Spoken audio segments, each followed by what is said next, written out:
In February of 2013, the Los Angeles Police Department found itself in the middle of a manhunt that would last more than a week. This was not a typical case. The targets were no longer civilians, they were police officers themselves. 4 people were killed in what became a one-man war against the LAPD. The man behind it was Christopher Dorner. Armed with multiple weapons and driven by a desire for revenge, he followed a list of names and left behind a disturbing manifesto. He took to the streets and officially declared war on the Los Angeles Police Department.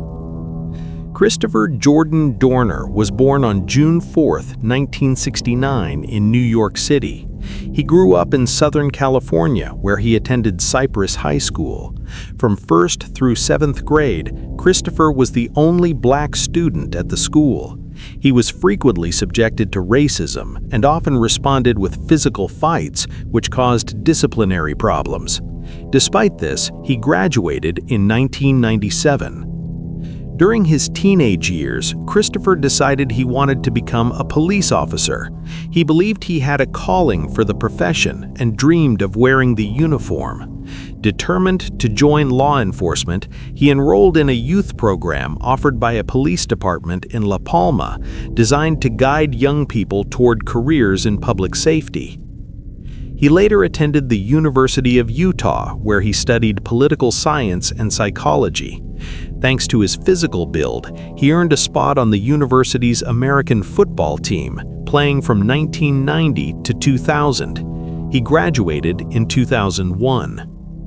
In 2002, Dorner enlisted in the United States Navy Reserve. He eventually reached the rank of lieutenant and received multiple commendations for his firearms skills. His marksmanship earned him medals in both rifle and pistol shooting, abilities that would later prove deadly. With military medals on his chest, Christopher felt ready to achieve his lifelong dream. In 2005, he entered the Los Angeles Police Academy. Neighbors described him as quiet, polite, and friendly. He rarely initiated conversations, but he was approachable and courteous. At the time, there were no obvious signs of disturbing behavior. He showed no fascination with death, had no criminal history, and appeared stable. He married but had no children. The marriage ended in divorce in 2007 for unknown reasons. While he made friends easily and often smiled, several ex-girlfriends later described his temperament as unstable. His patience was short, and his mood could shift from friendly to intimidating within minutes. In July of 2007, while still in training, Dorner was partnered with Officer Teresa Evans. They responded to a call at the DoubleTree Hotel in San Pedro involving a man named Christopher Gettler, who suffered from schizophrenia and severe dementia. The suspect was restrained and arrested without major incident. According to Evans, Dorner was an average officer with notable difficulties. She claimed he struggled with firearm handling and had previously injured his own hand during an accidental discharge at the academy. This was puzzling, considering his decorated background in the Navy. Shortly after, Dorner confided that he was considering suing the LAPD for discrimination, though he never specified details or filed the lawsuit. Following professional criticism from Evans regarding his performance, Dorner accused her of using excessive force during Gettler's arrest. An internal investigation was launched. Hotel staff denied witnessing any assault, and Gettler did not report being attacked when booked. His later statements were inconsistent and unreliable. Investigators concluded that the assault did not occur. Evans was cleared, and Dorner was labeled a liar. In 2008, Christopher Dorner was terminated from the LAPD for making false accusations. This moment marked a turning point in his life. He appealed the decision, but failed. Defeated, he isolated himself in Las Vegas, sinking into depression. He could not imagine a future outside law enforcement. Around this time, Dorner appeared on an anonymous website where ex-partners posted warnings about men. One former girlfriend described him as paranoid, constantly afraid of being watched or followed. These claims would later align with his escalating behavior. On February 1, 2013, a television program received a package sent by Christopher. It was a DVD containing the entire case of his expulsion, from Gettler's interview admitting the kicks to his conversation with his superior. He continued to insist that he was not a liar and that the Los Angeles Police Department was racist and protecting an aggressor. Exposing the case on television, however, was not intended to return Christopher to the police force. He was no longer interested. Unlike many manifestos, this one was not the end, it was the beginning. 2 days later, Monica Kwan and her fiancé, Keith Lawrence, were leaving a residence in Irvine when they were suddenly struck by a barrage of gunfire. Both were hit multiple times inside the vehicle and died at the scene. Each of them received a final shot to the back of the head, indicating execution. Monica's diamond ring was still on her finger, ruling out robbery. Monica was a coach of a women's basketball team. Keith was a police officer. He had proposed to Monica just 2 days before the attack. The investigation began with speaking with Monica's father. His name was Randall, and there are 2 important pieces of information about him. The first is that he was a former captain of the Los Angeles Police Department. The second is that he currently worked as a lawyer. He defended officers who had been expelled from the force. And yes, he had been Christopher's lawyer. At the time, Randall could not name anyone who might have wanted to harm his daughter or target him. The attack took place as the couple was leaving a building, and the police hoped that someone might have seen the attacker. That did not happen, and given the number of shots fired, it seemed strange that no one had looked out a window. Detectives began working with the hypothesis that the criminal had used a sound suppressor, commonly known as a silencer. The following day, Christopher made a post on his social media accounts. It was his manifesto, an 11,000-word document addressed to all of America. The post was made from inside the Inn Suites Hotel in Manhattan Beach. He began by saying that he understood it would be a shock to everyone who knew him to discover who was responsible for the tragedy. Christopher said he would be defamed by the police and the media, but claimed it would be a necessary evil. He confessed to having murdered Monica and Keith and said that he would have to kill many other people in order to clear his own name. He explained the case and stated that he would hunt down the people responsible or connected to his expulsion from the police force, not only them, but also their family members. He began with the lawyer, whom he accused of siding with the police, as if he had deliberately lost the case. Christopher clearly displayed signs of paranoia, as if everyone were part of a conspiracy against him. He saw enemies that did not exist and blamed the system for his misfortunes. The criminal spoke about his life, listed the places where he had lived, and relied on the Gettler case to justify his motivation. Christopher left a list of people he intended to hunt down, as well as a list of people he would miss. He said goodbye to each of them by name. This suggests that Christopher had no intention of surrendering. Arrest was not an option. He was on a mission of revenge from which there would be no return. Christopher mentioned several films that he felt he would no longer be around to watch, and spoke positively about certain authorities and celebrities throughout the text. Among them, he expressed support for Joe Biden, Hillary Clinton, Chris Christie, George Bush, General Petraeus, Tupac, Bill Cosby, Anthony Bourdain, and Charlie Sheen, among others. During the manifesto, he listed a long number of police officers and declared them to be his enemies. On that day, he declared war on the Los Angeles Police Department, and the first attack had already been carried out.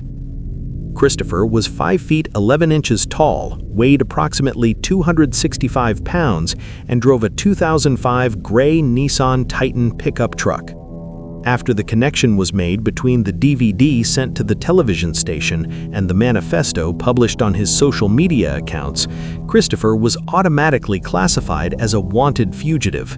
His face was broadcast nationwide, and the police launched a manhunt. The manhunt escalated rapidly. Law enforcement agencies across California were placed on high alert. Officers were warned that Christopher was considered extremely dangerous, armed, and trained. Already having his face on the newspapers, Christopher attempted to steal a boat in San Diego. Cloroby Bly, 81 years old, was the owner. The criminal held the elderly man at gunpoint and ordered him to take him to Mexico. However, when releasing the boat, he threw the rope into the water instead of tossing it onto the pier.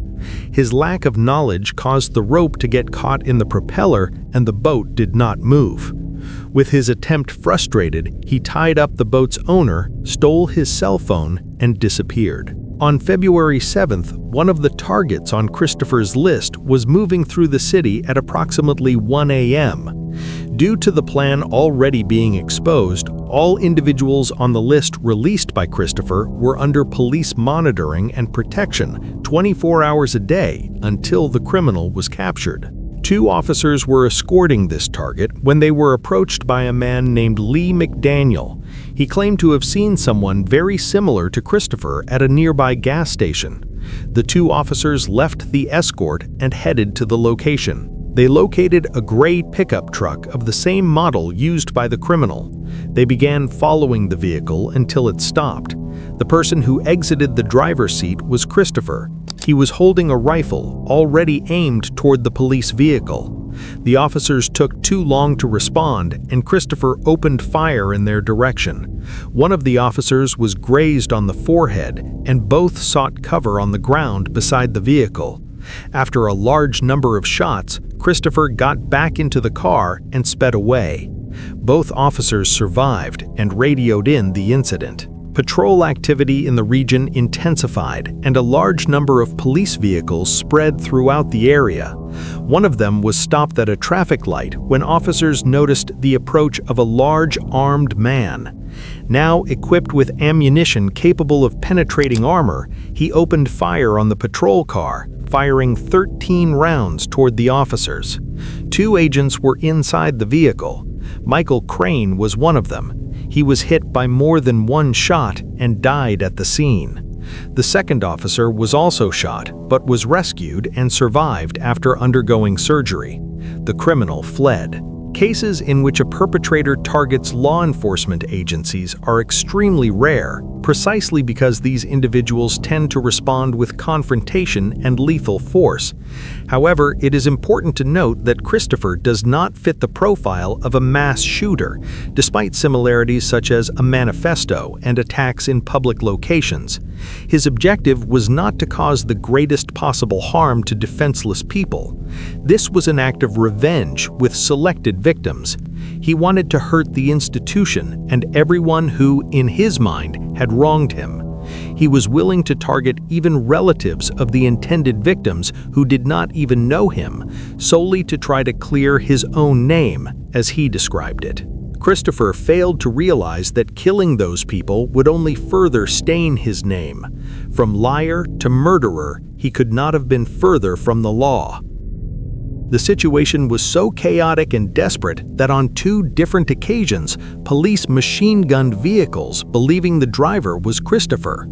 In one of these incidents, the vehicle was blue, not gray. A young newspaper delivery worker was passing nearby and was shot in the hand as collateral damage. Another person accompanying him was nearly hit. After realizing they had fired at innocent people, the officers assisted the victims and none of them died. In the second incident, no one was injured. This was the level of desperation to capture the criminal. Facing the entire police force was utopian. Eventually, Christopher would be caught, and he always knew that. This is very clear in his manifesto. At approximately 8:30 a.m. on February 7th, Christopher's vehicle was found burned about 130 kilometers from Los Angeles in Big Bear Lake. Inside the burned car, agents found two AR-15-style rifle components, two parts compatible with a Glock pistol, a knife, and remnants of a campsite, such as a tent and a cooking pot. Around the vehicle, police found hundreds of rounds of ammunition that had exploded due to the fire, however, with no sign of Christopher. Forensics concluded that after setting the car on fire, he fled on foot into the mountains. Police went on television offering $1 million for any information leading to Christopher. It was snowing in the area, and the mountain environment can be extremely challenging under such conditions. The weather hindered vehicle access, and police teams conducted searches on foot. Facing the climate and nature added another layer of difficulty to the operation. During his escape, the criminal was captured on some security cameras 2 weeks before reaching the mountain. 5 days after Christopher's vehicle was found, he was seen by Karen and Jan Reynolds. They owned several houses in the mountains and encountered the criminal inside one of them. As soon as Karen and Jan entered through the door, they were overpowered by the man. They were tied up until the criminal fled. Shortly afterward, they managed to free themselves and called the police. Neither of them was injured. Christopher stole the couple's vehicle, which made identification easier. Police issued a radio alert about the stolen vehicle at 12:20 and began the search with helicopter support. During the escape, however, Christopher lost control and crashed into a tree. The criminal left the car and aimed his rifle toward another vehicle approaching him. The driver got out with his hands raised and asked to remove his dog from the car. Christopher agreed and said he had no intention of harming him. He then entered the vehicle and fled. This caused the criminal to be in a different vehicle while police were still searching for the couple's stolen car. The search reached the man walking with his dog, who reported the robbery. Eventually, police located the criminal, who abandoned the vehicle and fled into a cabin. During the process, he responded to the officers' shouts with more gunfire. He hit 2 police officers who fell to the ground. Detective Jeremiah McKay was shot fatally and died instantly. The other officer was rescued in critical condition and survived. The cabin was surrounded by a large number of police officers, while additional teams rushed to the scene. Advancing toward a heavily armed and above all trained individual is a difficult task. The 2 officers bleeding in the snow were proof of that. That image inspired fear, and the criminal gained a few minutes. He entered the cabin, barricaded the doors, and began firing shots in all directions. Some officers returned fire while others remained under cover.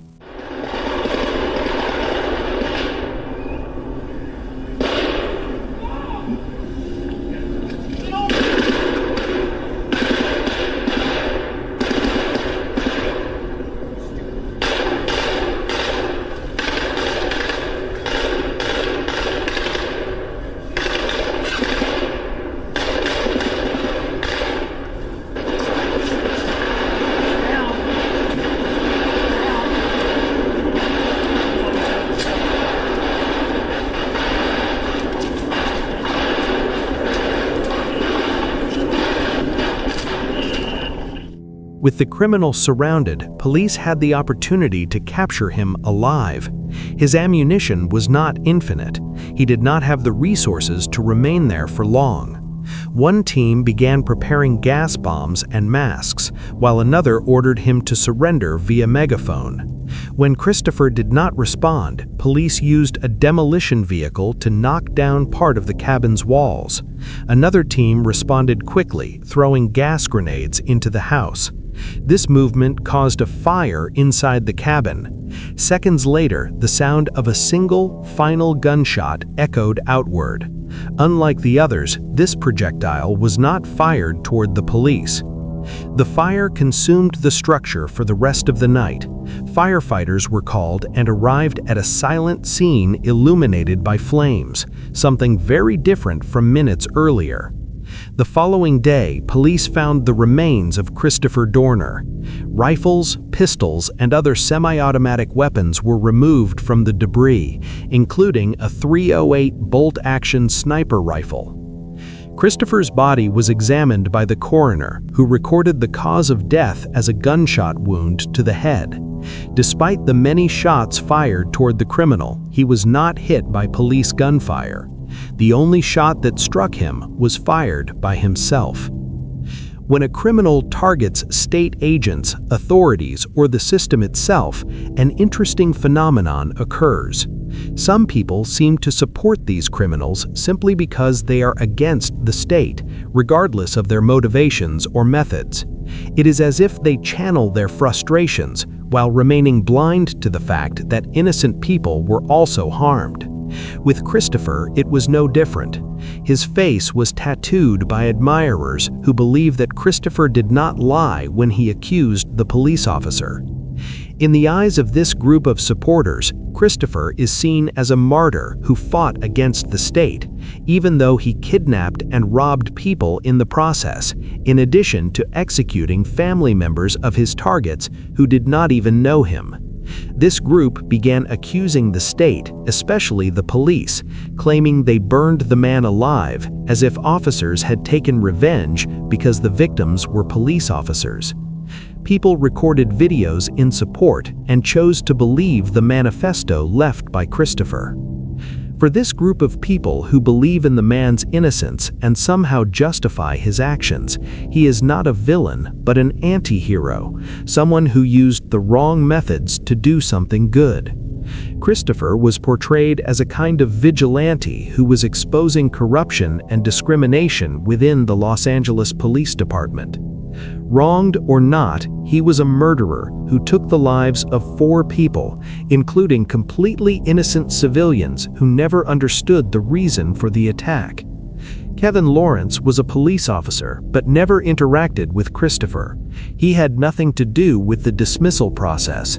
Monica was never a police officer. She became a target only because her father was. She and Keith had been engaged for 2 days. They loved each other and were just beginning a life together, a life that will never exist. Christopher was a cold and cruel murderer who did not hesitate before pulling the trigger, using the excuse of clearing his own name while staining his hands with blood. He dragged chaos through the city, put countless innocents in danger, and traumatized others who were tied up front of an armed man standing 1 meter 80 centimeters tall and weighing 120 kilograms. Police failed by firing at the wrong vehicles twice. This was the maximum reach of chaos the criminal managed to achieve. In official reports, he is still listed as a liar, but now thief, kidnapper, and murderer have been added. At 34 years of age, Christopher Jordan Dorner took his own life with a gunshot to the head on February 12, 2013.